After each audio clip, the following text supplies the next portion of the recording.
we talk about the world's great ancient urban civilizations, many will picture the city-states of ancient Rome, the Acropolis of ancient Greece, and the capitals of ancient Egypt. Yet few people realize that over 1,800 years ago in Luoyang, China, a revolutionary urban design emerged that shaped East Asia for more than a millennium. It gave birth to China's first standardized, systematic, and fully realized imperial capital central axis. Walk with me today into the Han-Wei Luoyang Ancient City Site Museum. Let's trace this central axis buried beneath Luoyang's loess soil, whose layout spread across the whole of East Asia. With unearthed artifacts as solid evidence, we will uncover the supreme wisdom, social order, and millennia-old spirit of openness and inclusiveness. Locked within this landmark of Eastern civilization, it is far more than a straight line cutting through an ancient city. It stands as the origin of Chinese aesthetics, urban planning, and Eastern philosophy. It also embodies ancient China's outward engagement and its defining cultural symbol for global exchange. Establish the realm at the center of all under heaven was a core principle governing ancient Chinese capital design. In the early Western Zhou Dynasty, the Duke of Zhou used a solar gnomon to measure shadow lengths to locate the geographical heart of the realm, the land we stand on today, Luoyang. He founded the capital Luoyi right here. From then on, the Eastern Zhou, Eastern Han, Cao Wei, Western Jin, and Northern Wei dynasties all made this their imperial seat. From siting the realm at the cosmic center to centering imperial power on an axis, the urban layout of Han-Wei Luoyang reached unparalleled perfection. It carried forward traditions from the Zhou and Qin dynasties and laid the blueprint for the Sui and Tang eras, making it a benchmark capital of ancient China. In 1046 BC, King Wu of Zhou defeated the Shang dynasty and founded the Western Zhou dynasty with its capital at Haojing. To better administer its vast eastern territories, during the reign of King Cheng of Zhou, the Duke of Zhou planned and constructed a new capital in Luoyang, the acknowledged center of the realm. To distinguish it from the ancestral capital Haojing, Luoyang was named Chengzhou, meaning the completed Zhou capital. The four ancient characters, Jaizi Zhongguo, dwell in the Middle Kingdom, are inscribed on the Heizun, an early Western Zhou bronze vessel, providing definitive archaeological proof. Here, Zhongguo refers to Luoyi, the capital built at the world's geographical center. This display case illustrates the urban layout of Luoyang under the Eastern Han dynasty. During Eastern Han rule, the city operated under a multi-palace system. In 25 AD, Emperor Guangwu Liuxiu founded the Eastern Han dynasty and designated Luoyang as his capital. Luoyang served as the Eastern Han capital for 165 years. The city comprised an outer-walled metropolis, plus an imperial palace compound split into two separate palaces, the Northern Palace and Southern Palace. This next exhibit shows Luoyang's revised urban layout under the Cao Wei dynasty. By the Cao Wei period, the city adopted a single unified imperial palace compound and saw the creation of China's first formal architectural central axis. In 220 AD, Cao Pi deposed the Eastern Han emperor and ascended the throne in present-day Xuchang, Henan province. The Cao Wei regime rebuilt Luoyang upon the ruins of the former Eastern Han capital. They constructed Jinyong City in the northwestern corner of the outer metropolis, a critical military stronghold guarding Luoyang's northern flank. Expanding upon the old Eastern Han Northern Palace complex, they erected the Changhe Gate and the Taiji Hall. Changhe Gate functioned as the main entrance to the Imperial Palace, aligned directly north with the Taiji Hall and linked south to Xuanyang Gate of the outer city. As you can observe on the layout model, this marks Changhe Gate, the palace's main ceremonial gate. And this spot represents the Taiji Hall. Above all buildings, the Taiji Hall embodies the concept of divinely mandated imperial power and the political ideal of establishing the center to uphold the ultimate norm. The Tongtuo street featured here formed the main axial thoroughfare. The central axis of Han-Wei Luoyang provided profound design references for later capitals, Suitang Chang'an City, and the central axis of the Palace Museum in Beijing, and numerous other imperial urban complexes. Up ahead stands our life-size replica of Tongtuo Street. Its name derives from the reign of Emperor Ming of Cao Wei, who lined both sides of the thoroughfare with bronze camel sculptures. Traveling north along Tongtuo Street brings you to Changhe Gate. This scale model showcases all the major structures lining Luoyang's ancient central axis. Changhe refers to the Gate of Heaven in Chinese mythology. Changhe Gate was first built in the early Cao Wei era and remained in continuous use through the Western Jin and Northern Wei dynasties. It was a ceremonial monument embodying imperial grandeur, hosting all grand state rituals. Imperial coronations and audiences with tribute envoys from across the known world all took place outside Changhe Gate. Archaeological excavations confirm the Changhe Gate ruins consist of a gate tower plinth, a pair of Kui towers standing before the gate, and palace walls connecting the twin Q towers.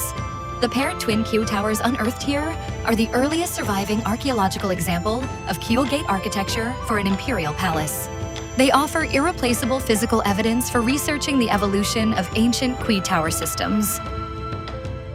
Past Jiche Gate and Duan Gate further north, and you reach the Taiji Hall. As its name suggests, Jiche Gate means halt carriages gate. All ministers and senior officials had to dismount and proceed on foot from this boundary. All ox carts and horse-drawn carriages were parked outside Jiche Gate. They waited for the emperor's summons before Duan Gate. When the imperial audience commenced, attendants led them into the palace in formal order. Straight ahead are 3 original floor bricks excavated from the Taiji Hall ruins. Naming the principal imperial hall, the Taiji Hall signified this space as the origin of all creation and affirmed the legitimacy of imperial rule. First erected under the Cao Wei dynasty, the Taiji Hall was China's first primary imperial audience hall, reserved for full grand court assemblies.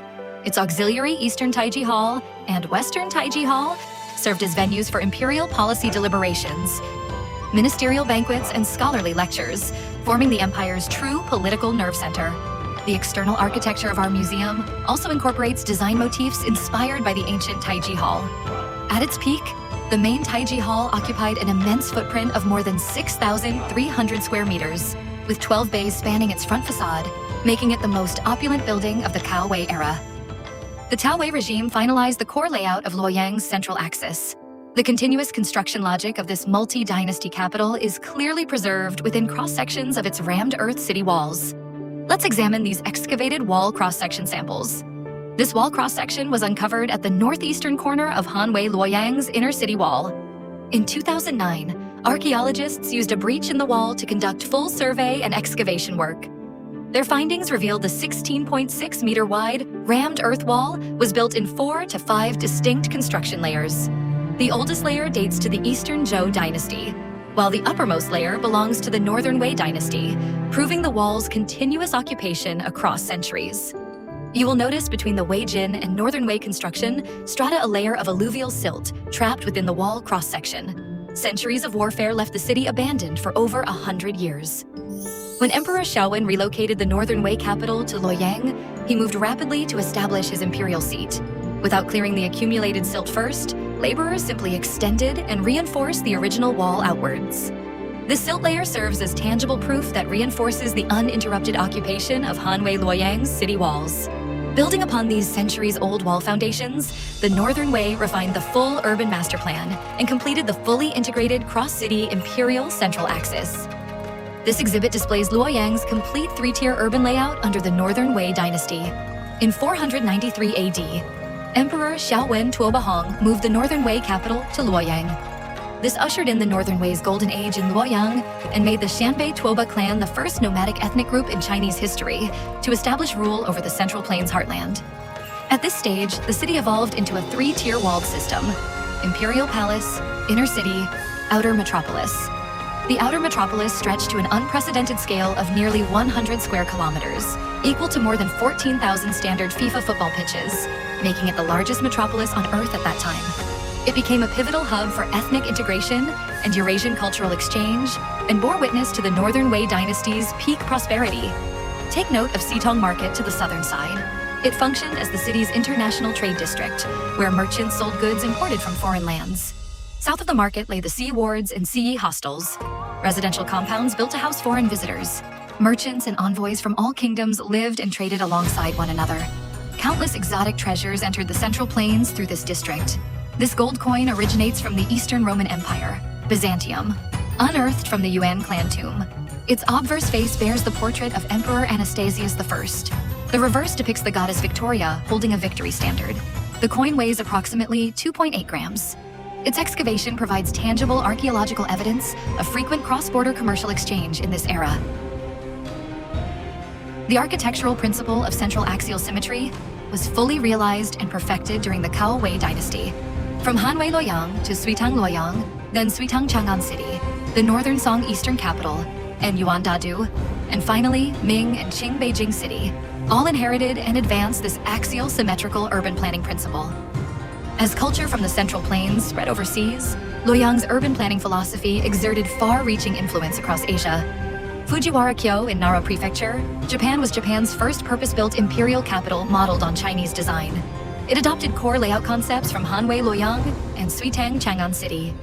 The entire city was divided into grid residential wards known as Fang, with the palace and imperial administrative compound sited at the city's exact center. Pyongyang on the Korean Peninsula also adopted this central axial symmetrical layout. This single straight central axis originated in Eastern Han Luoyang, evolved through the Wei, Jin, and Northern Wei dynasties, spanning more than 1,000 years, passed down through the Sui, Tang, Ming, and Qing dynasties, and survives into the present day, its design influence radiating across all of East Asia. It embodies ancient mastery of surveying, construction, and philosophy, an enduring symbol of Eastern spatial and social order, a witness to constant cultural exchange between China and the wider world, and the foundation of China's millennia-long cultural self-confidence. The West is famed for its free-spirited city-state civilizations, while the East boasts a civilization born in Luoyang, defined by a centered, orderly, gentle, and grand imperial central axis. This 1,000-year-old axial line holds the unadulterated romance of Eastern civilization. The center delivers justice, harmony brings beauty, order governs all affairs, sincerity embraces all peoples.